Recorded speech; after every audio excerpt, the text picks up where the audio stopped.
is the Business Breakfast on Dubai Eye on One, on the UAE's #1 talk radio station.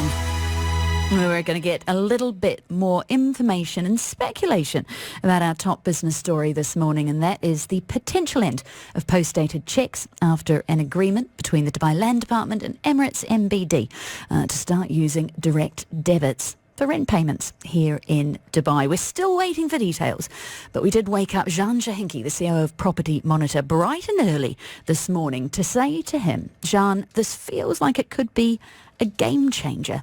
How much is it?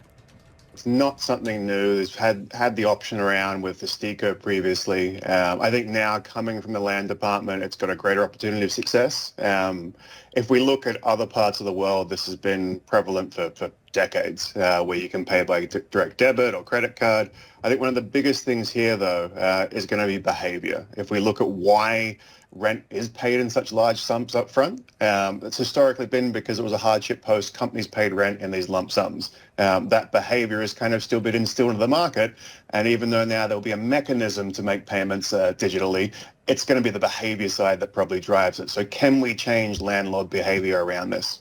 Yeah, let's look first at what it means for landlords. We tend to automatically take the side of the tenant here, but we're also the business breakfast, and a lot of people have invested in property. If we assume that being able to pay through direct debit means that people will be paying monthly, what does that mean for landlords not having an annual or biannual lump sum at their disposal?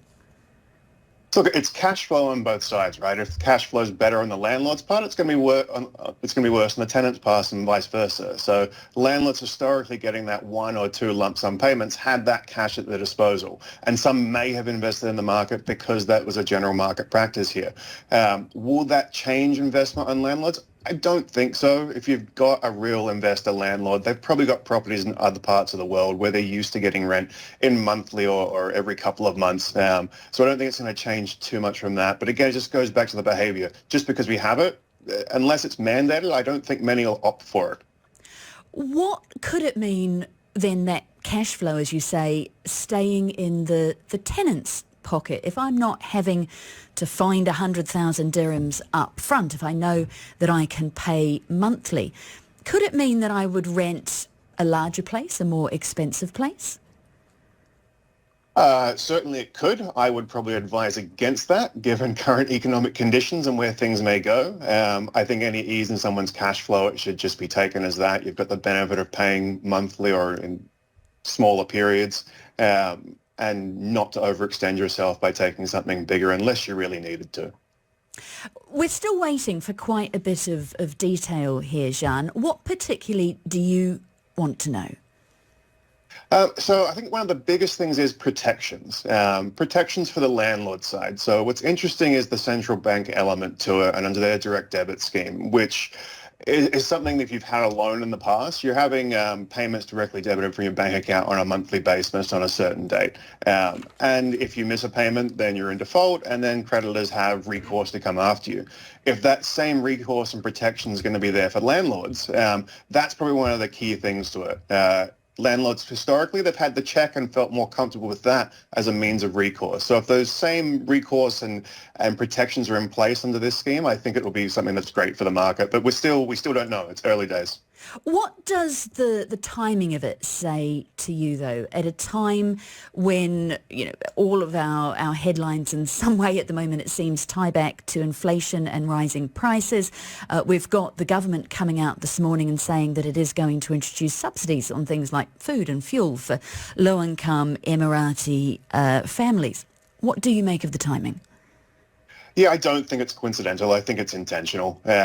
Everyone's feeling that pinch in their pocket lately. Cost of living, inflation, you're feeling it across the board with everything. So being able to ease up that, not having to come up with that huge one lump sum payment is definitely going to make life easier for those that are already trying to stretch a dirham further each day. How far could we see payments go, do you think? I mean, I come from a country, you do too, actually, where paying bi-monthly, paying every 2 weeks is not completely abnormal. Yeah, growing up in Australia, I remember rent being kind of talked about when it's advertised as a weekly thing. So you hear that weekly amount or a fortnightly amount, and coincidentally, that's how you were paid. I lived in the US as well, and rents there were talked about as a monthly amount, and you were paid monthly. I think probably the lowest you're going to see here is it go to monthly right now. During pandemic, we saw a lot of things that used to be one check, two checks, drop down to 3 or 4 checks, some to even 6. So getting to a monthly point over time, I think, is there. Maybe with some of the bigger, more institutional landlords, you'll see that. With your individual landlord or a landlord of a couple of properties, I don't think a lot of them will be in a rush to accept that, but they might drop down to, say, quarterly payments. We're talking here very much about, tenants who are living in a property, but I also notice, I'm looking at the ARN News Centre now, that another part of this is that overseas investors, individual overseas investors, tellingly, looking to purchase in Dubai could be able to open non-resident savings accounts with Emirates NBD in order to do this and also to help with their rent collection. What does that add to the market? So I don't actually think it's a new thing. You've been able to open a savings account as a non-resident for some time now. It's the checking or the current account you couldn't open in the past. So I mean, having that facility there, having it through MBD for now, I think for it to really be successful, you're going to have to see multiple lenders come in. It can't sort of just be ring-fenced around one lender. But having that ability for a landlord to open that account and to have and maybe if the process has become more streamlined and easier if someone's offshore, then it will have a good impact. We've got a question, Zhann, that I'm going to throw to you just because you have, as you mentioned, worked in a number of jurisdictions where paying electronically through direct debit is the norm. Someone said, but with a direct debit, what if the tenant doesn't pay? What can a landlord do? What generally happens? You've worked in New York, Australia.